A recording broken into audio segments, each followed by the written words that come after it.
Arya Blackwood stood on the balcony of the pack house, watching the sun rise over the Crimson Dawn territory. Her long auburn hair caught the golden light, and for a moment, everything felt perfect. She had been Luna for 3 years now, married to Alpha Damon Blackwood, and loved by every member of their pack. "Good morning, Luna," called Sarah, one of the younger pack members, waving from the training grounds below. Arya smiled and waved back. This was her life. She organized pack events, settled disputes between members, and ran the medical wing where she healed injured wolves with her natural gift for herbs and medicine. The pack respected her not because she was the alpha's mate, but because she genuinely cared for each of them. Her younger sister Elena had arrived 2 months ago, claiming she needed a fresh start after her own pack dissolved. Arya had welcomed her with open arms, giving her a room in the pack house and helping her adjust to life in Crimson Dawn. Blood was blood, after all. "There you are," Damon's deep voice came from behind her. Arya turned, her heart still fluttering when she saw him despite 3 years of marriage. He was tall, powerfully built, with dark hair and intense gray eyes. "Couldn't sleep? I have the council meeting today," he said, but something in his voice seemed distant. "About the eastern border." Arya stepped closer, placing her hand on his chest. "You'll handle it. You always do." He looked at her for a long moment, an emotion she couldn't read flickering in his eyes. Then he kissed her forehead. "I need to go. The meeting starts early." She watched him leave, a small worry blooming in her chest. Lately, Damon had seemed different, distant, always busy with meetings that ran late into the night. "Stop worrying," she told herself. "He's just stressed." The discovery. That evening, Arya decided to surprise Damon with his favorite meal. She spent hours in the kitchen, preparing roasted venison with wild herbs. The pack house was unusually quiet, most members at the bonfire gathering by the lake. Balancing the tray, she made her way to Damon's office. The door was slightly open, and she heard voices inside. She was about to knock when she heard her sister's laugh. "When are you going to tell her?" Elena's voice was playful, intimate in a way that made Arya freeze. "Soon," Damon replied. "This needs to be done carefully. I'm tired of hiding, Damon. Sneaking around in the shadows. She's your wife, but I'm your true mate. The moon goddess showed us that." Arya's hands began to shake. The tray tilted, a glass sliding off and shattering on the floor. The voices inside stopped immediately. The door swung open. Damon stood there, his face going pale. Behind him, Elena sat on the edge of his desk, her dress slightly disheveled, her expression a mixture of surprise and something else. Satisfaction. "Arya, this isn't," Damon started. "How long?" Arya's voice came out as a whisper. The tray fell from her hands, food scattering across the floor. "How long have you been sleeping with my sister?" Elena stood up, smoothing her dress. 2 months. Since the day I arrived." The casual cruelty in her sister's voice was like a physical blow. Arya looked at Damon, desperately wanting him to deny it, to say it was all a misunderstanding. "I didn't mean for this to happen," Damon said, but he didn't deny it. "Elena and I, the bond between us is real. I tried to fight it, Arya. I swear I tried. You're my husband." Arya's voice cracked. "We took vows. I'm your Luna." "You were a convenient choice," Elena said, stepping forward. Her eyes, so similar to Arya's own green ones, were cold. "Father needed an alliance with the Crimson Dawn pack. You were the offering. But Damon and I have a real connection. We're true mates." Arya felt her wolf howling inside her, a sound of pure anguish. "Damon, please. Tell me she's lying." He couldn't meet her eyes. "I'm sorry, Arya. I care about you. But Elena is right. The mate bond with her is undeniable." The world tilted. Arya grabbed the doorframe for support.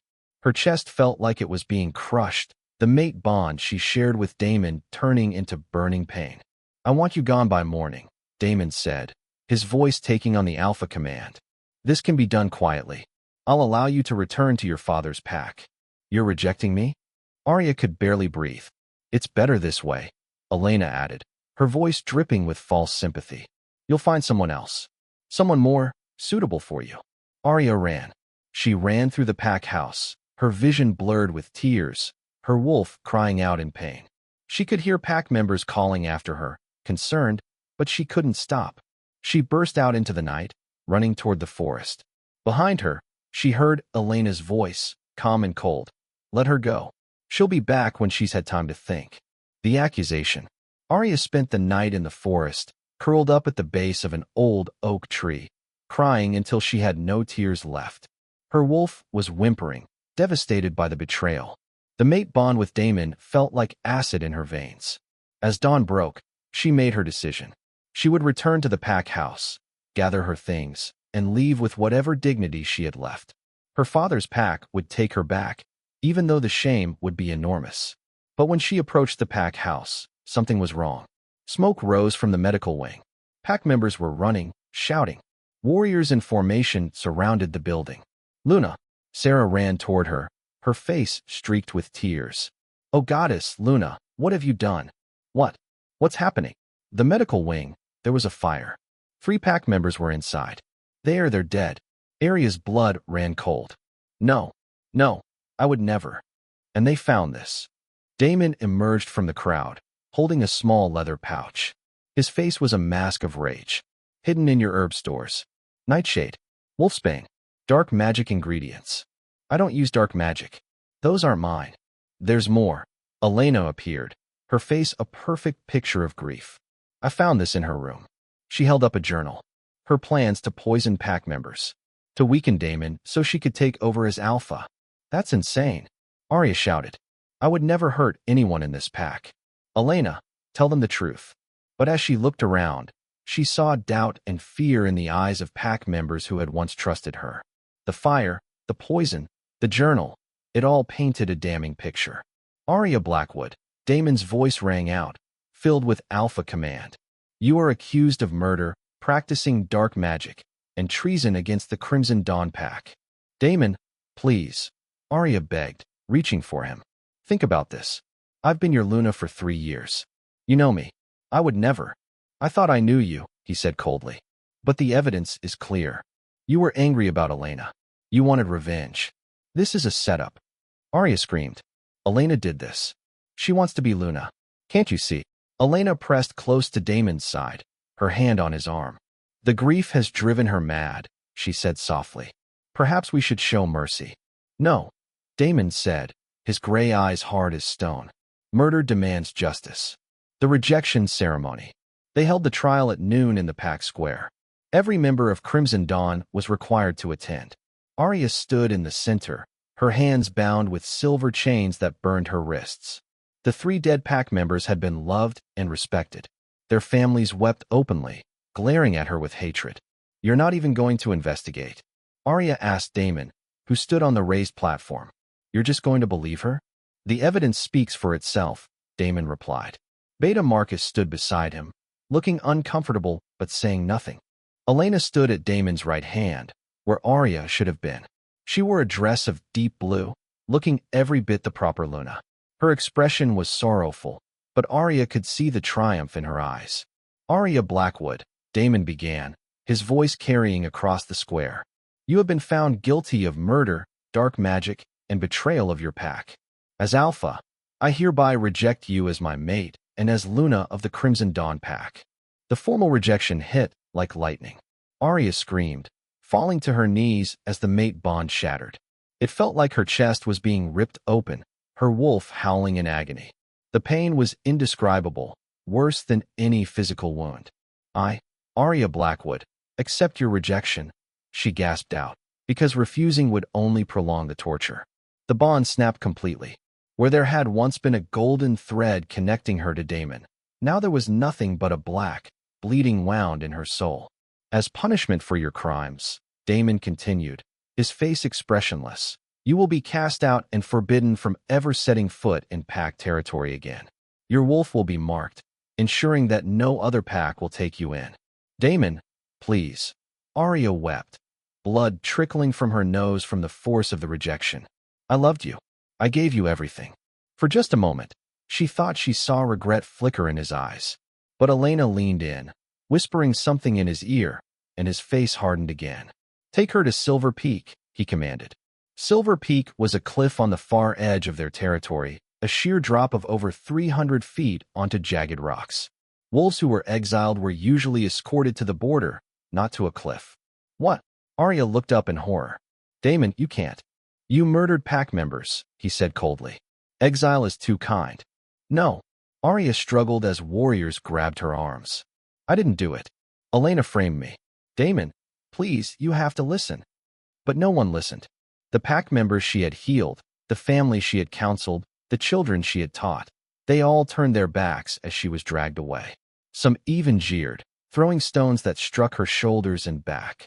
Only old Vera, the pack's eldest member, met her eyes. The ancient woman's gaze was sad but knowing, as if she could see a truth others missed. But she was too old, too weak to speak against the Alpha. The fall. Silver Peak jutted out over a vast canyon. The wind howled around the rocky outcrop, carrying the scent of pine and distant rain. For warriors held Arya, forcing her to the edge. Below, rocks like broken teeth waited. Any last words? Asked Garrett, the head warrior. He had once called her the kindest Luna he'd ever served. I'm innocent, Arya said, her voice barely audible over the wind. The truth will come out, Garrett. And when it does, you'll all have to live with what you did today. Garrett looked away, unable to meet her eyes. Do it, came Damon's voice. He had followed, standing back with Elena at his side. He needed to see this through, to prove his commitment to pack justice. Arya looked at him one last time. I forgive you for not believing me, but I will never forgive you for not even asking questions. You loved her, she pointed at Elena, more than you ever loved the truth. Elena smiled, a cold, victorious expression. Goodbye, Arya, Damon said. The warriors pushed her. Arya fell, the world spinning around her. The wind screamed past her ears. This was it. This was how she died. Not with honor, not in battle, but betrayed and broken, thrown away like trash. Her wolf surged forward, trying desperately to shift, to save them both. The transformation began mid-air, but she was falling too fast. She hit an outcropping of rock halfway down, her shoulder exploding in pain. She tumbled, hitting another rock, then another. Something in her ribs cracked. Her head struck stone, and the world exploded in white pain. She landed hard at the bottom, her body broken and bleeding. But the worst agony came from a smoldering branch from a recent lightning strike. It had pierced her side, and the flames caught her clothes, her hair. She couldn't move, couldn't shift, couldn't scream as fire consumed her left arm and shoulder. Finally, she managed to roll, putting out the flames in the dirt and snow. But the damage was done. Her left side was burned, the flesh charred and blistered. The pain was so intense she could barely think. Through fading consciousness, she heard voices from above. Is she dead? Elena called down. No one could survive that fall, Garrett replied. Then our work is done, Damon said, his voice empty. They left. They all left, leaving her to die alone in the darkness at the bottom of a cliff, burned and broken. Arya lay there, blood pooling beneath her, the cold seeping into her bones. Her wolf was silent, possibly dead. She couldn't feel her left arm. Every breath was agony. I'm going to die here, she thought. This is where my story ends. The stars came out above, cold and distant. The moon rose, full and bright. The moon goddess who had supposedly blessed her union with Damon now watched her die. Why? Arya whispered to the moon. Why did you let this happen? The moon had no answer. As darkness pulled at her consciousness, Arya heard something. Footsteps. Voices. Over here. I smell blood. Gods, is that a body? She's still breathing. Quick, get the healer. Rough hands lifted her, causing fresh waves of pain. A woman's voice, firm and commanding. Hold on, girl. You're not dying today. I won't allow it.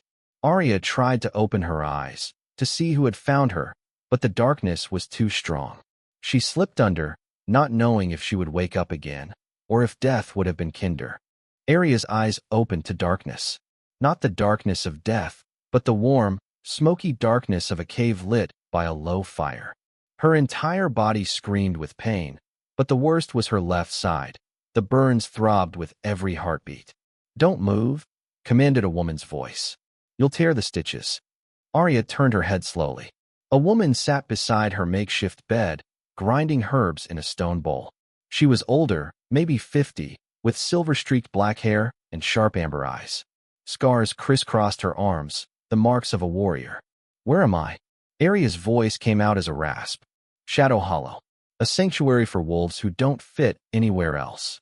The woman applied a cool paste to Arya's burns, and the relief was immediate. I'm Vera. No, not your pack's Vera, different one. I lead the healers here. How long have I been here? 3 weeks. You were more dead than alive when our scouts found you. 23 broken bones, severe burns, internal bleeding, and a shattered mate bond. Vera's eyes were knowing. Someone wanted you very dead. The memories came flooding back. Damon, Elena, the false accusations, the cliff. Arya tried to sit up, but pain shot through her ribs. I said don't move, Vera snapped. You're lucky to be breathing. Your wolf is alive, but barely. The trauma nearly killed you both. Why did you save me? Because our alpha doesn't let wolves die if he can prevent it. He's different. Vera finished applying the medicine. He'll want to speak with you when you're stronger. I have nothing. No pack. No home. No. Arya's voice broke. You have your life, Vera said firmly. That's more than you had 3 weeks ago. What you do with it is up to you. Over the next month, Arya slowly healed. The burns on her left arm and shoulder left terrible scars, raised, twisted tissue that marked her as permanently damaged. Her wolf, once strong and beautiful, now felt diminished, broken like the rest of her. She learned that Shadow Hollow wasn't really a pack. It was a collection of outcasts, wolves who had been rejected, exiled, or had escaped abusive packs. They lived in a network of caves in the Grey Mountain Range, led by an alpha named Cade who had built this sanctuary from nothing. He was the first, explained Marcus, not her old beta Marcus, but a young warrior who brought her meals. Exiled from the Midnight Storm Pack for refusing an alpha's unjust order. He could have gone rogue, gone mad like most rejected wolves do. Instead, he found this place and started taking in others like him. How many are here? About 60 now. We're not recognized by the Council of Alphas, so officially we don't exist. But we survive. We're stronger together than we ever were alone. Arya absorbed this information, her mind working despite her body's weakness. No pack affiliation meant no protection, but it also meant no one would look for her here. She was dead to the Crimson Dawn pack. She could disappear forever. But that spark of rage in her chest hadn't dimmed. Every time she looked at her scarred arm, every time she felt the phantom pain of the shattered mate bond, she remembered. Damon's cold eyes, Elena's triumphant smile, the pack stones striking her back as they dragged her away. I want to meet your alpha, Arya told Marcus one morning, her voice stronger now. Meeting Alpha Cade. Alpha Cade was nothing like Damon. Where Damon was tall and dark, Cade was lean and golden, sun-bleached brown hair, bronze skin marked with scars, and eyes the color of honey. But the biggest difference was in how he carried his power. Damon's authority had been a hammer, forcing submission. Cade's was a blade, sharp, controlled, wielded with precision. He found her sitting outside the healing cave, her scarred arm hidden beneath her sleeve. You're Arya, he said, sitting on a rock across from her without the usual alpha dominance display. The Luna they threw off Silver Peak. She stiffened. How do you know that? Word travels. A Luna accused of murder and dark magic, rejected and executed? That's big news in the wolf world. His honey eyes studied her. The question is, did you do it? No. Arya met his gaze directly. My sister wanted to be Luna. She framed me, and my husband believed her without question. Your mate, Kate corrected. Or former mate. He was never really my mate, Arya said bitterly. The bond was political, convenient. When something more appealing came along, he discarded me like trash. Kate nodded slowly. I was exiled because I wouldn't punish a pack member who spoke against the Alpha's son. The son was raping Omega females, and I was expected to look the other way. When I refused, they called it treason. Arya looked at him with new eyes. How long ago? 5 years. Long enough to build this place, to learn that the pack structure we're taught to worship is often just a pretty cage. He stood. You can stay here as long as you need. We ask 3 things. Respect the community, contribute what you can, and never bring danger to our door. What if I want to do more than stay? Arya heard herself ask. What if I want to be strong? Cade's expression shifted, a slight smile playing at his lips. Then we teach you. But I should warn you, the training here isn't gentle. We don't have the luxury of pulling punches. Good, Arya said, and meant it. I don't want gentle. I want to become someone they can never break again. The training begins. The training nearly killed her. Arya had been a Luna, a healer, a mediator, a nurturer. She had never been trained to fight beyond basic self-defense. Now she was thrown into brutal daily sessions that left her gasping and bleeding. "Again," shouted Sasha, the head combat trainer. She was a massive woman, built like a tank, with a face full of scars and no patience for weakness. "Your stance is sloppy. If this were real, you'd be dead." Arya, panting and bruised, reset her position. They'd been at this for hours, and her muscles screamed. But she remembered the cliff, the flames, the sound of them leaving her to die. She attacked again. Sasha blocked easily and swept Arya's legs. She hit the ground hard, dirt filling her mouth. "Pathetic," Sasha said. "You fight like you're apologizing for taking up space. Where's your anger? Where's your rage?" "I'm trying." "Try harder," Sasha roared. "The wolves who did this to you aren't losing sleep. Your sister is probably Luna by now, sleeping in your bed, wearing your title. And you're here making excuses." Something snapped inside Arya. She surged up with a snarl, her attack wild but fierce. Sasha blocked, but this time Arya didn't stop. She kept coming, strike after strike, fueled by 3 years of being told to be gentle, to be patient, to be the perfect submissive Luna. She landed a hit. Just one, a glancing blow to Sasha's shoulder. But it was enough. Sasha grinned. "There it is. That's what I've been waiting for."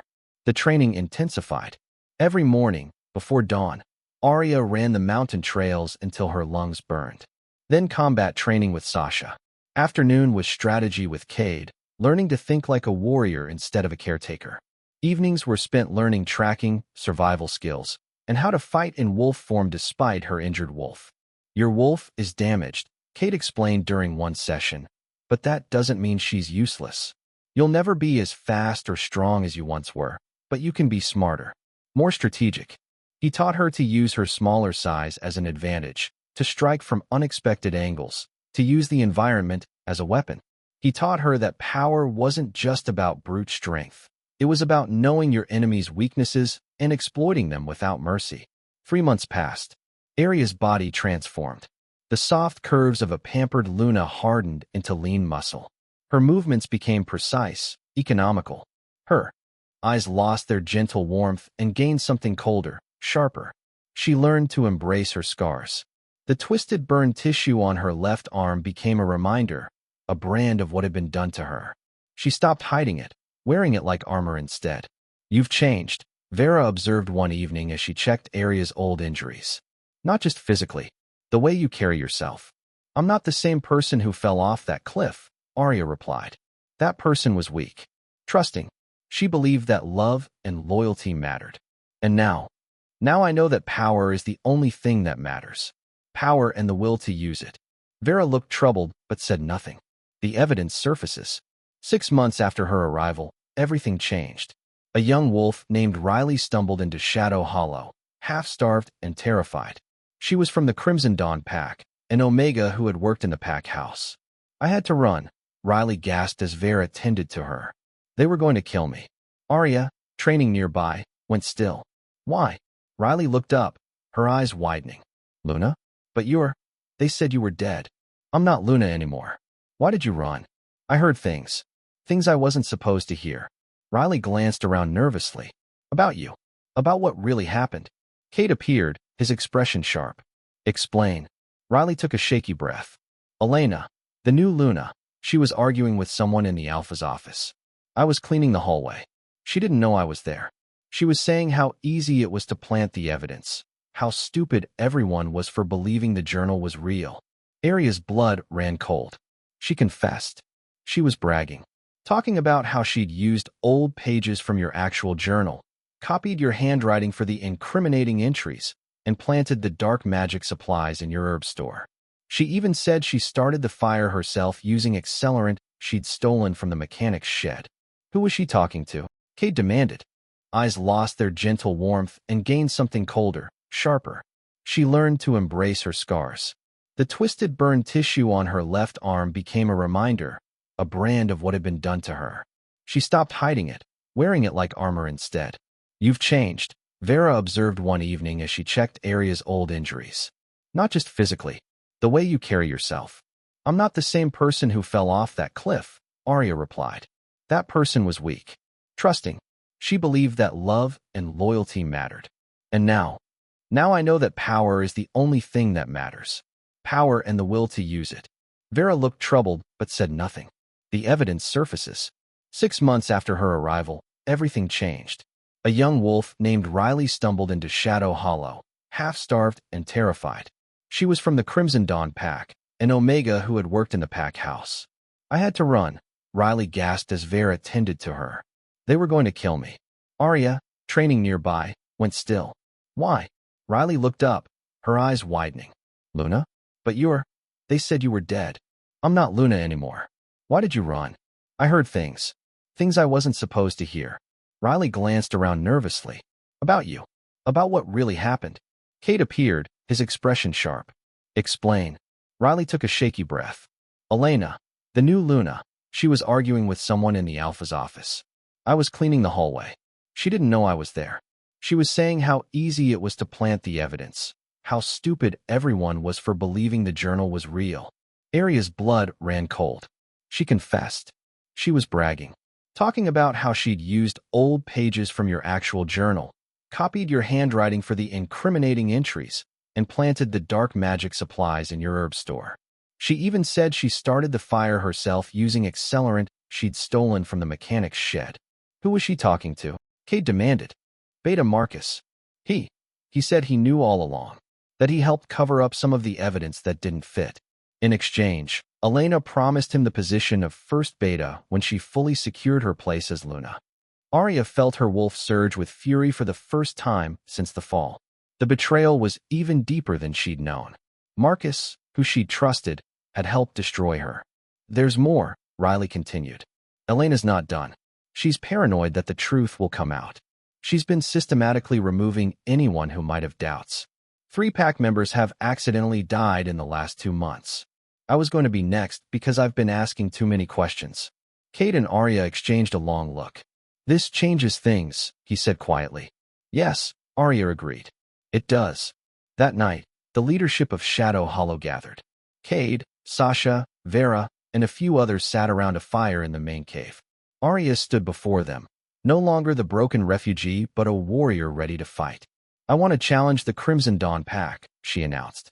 Not for revenge, although that's part of it, but because Elena is murdering innocent pack members to cover her crimes. Because a corrupt Alpha and Luna are poisoning a pack from within. The Council of Alphas won't recognize your challenge, said Thomas, an older wolf who served as Cade's advisor. You're exiled, presumed dead, and we're not an official pack. Then we make them recognize us, Arya said. The Council has rules. An Alpha can be challenged by any wolf who can prove grounds for justice. I have grounds. Murder, false accusation, corruption. You have the word of a traumatized Omega, Thomas countered. No physical evidence. Then we get evidence, Cade said, surprising everyone. He looked at Arya with approval. We have wolves who can slip in and out of pack territories unseen. We gather proof. We build an undeniable case. And then we challenge them in a way they can't refuse. This could bring war, Vera warned. Shadow Hollow has survived by staying hidden, staying neutral. And how long before they find us anyway? Sasha argued. The Council knows we exist. They tolerate us because we're small and pose no threat.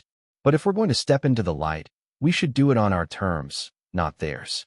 Cade stood, his alpha presence filling the cave, all in favor of supporting Arya's challenge. One by one, hands went up. Even Vera, though reluctantly. Then it's decided, Cade said. We have 4 months until the next council gathering. That's when all alphas meet to settle disputes. We use that time to gather evidence and prepare. Arya, you'll need to be ready to face Damon in formal combat. I will be, Arya promised, her voice hard as stone. Becoming Raven.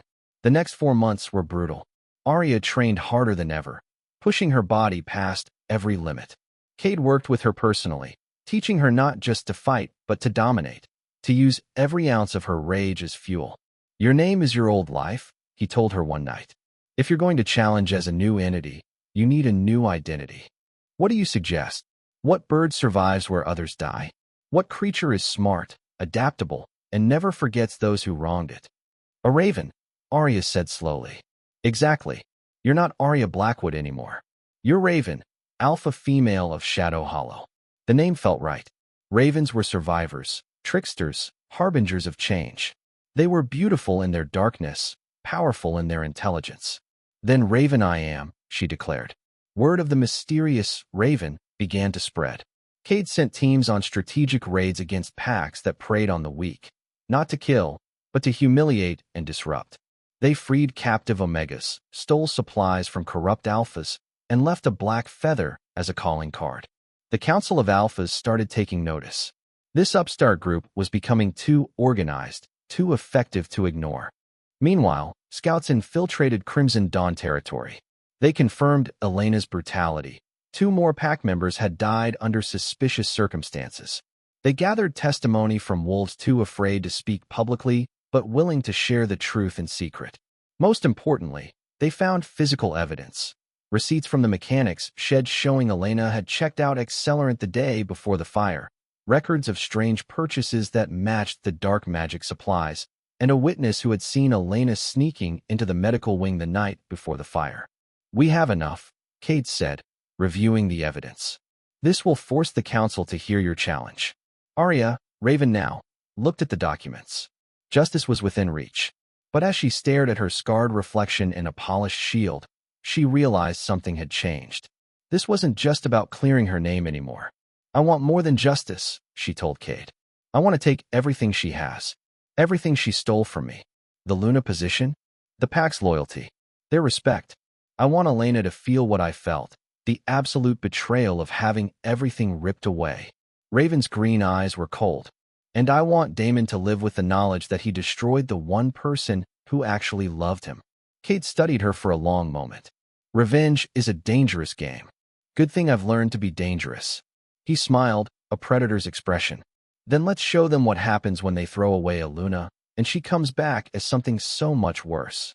The final week before the council gathering, Shadow Hollow prepared for war. If the challenge was accepted, there would be combat, not just between Raven and Elena, but potentially between entire packs if things went wrong. You ready for this? Sasha asked, watching Raven go through combat drills. I've been ready since the moment I woke up in that healing cave, Raven replied, her strikes sharp and precise. They wanted me dead. They're about to find out that what doesn't kill you doesn't just make you stronger, it makes you lethal. On the last night, Cade found her sitting on the cliff overlooking the valley, staring at the distant lights of packed territories.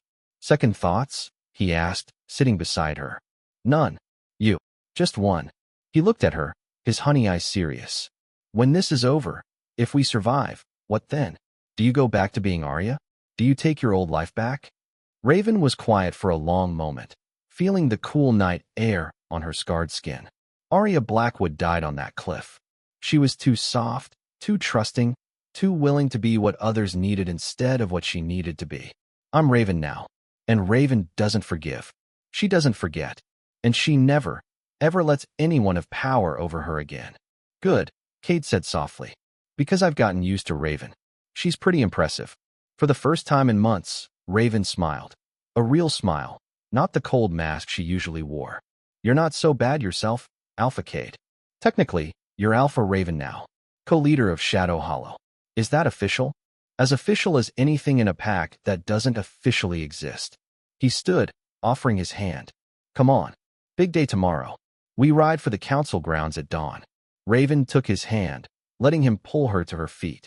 Tomorrow, she would face her past. Tomorrow, she would demand justice. Tomorrow, Elena and Damon would learn that the ghost they created was coming back to haunt them.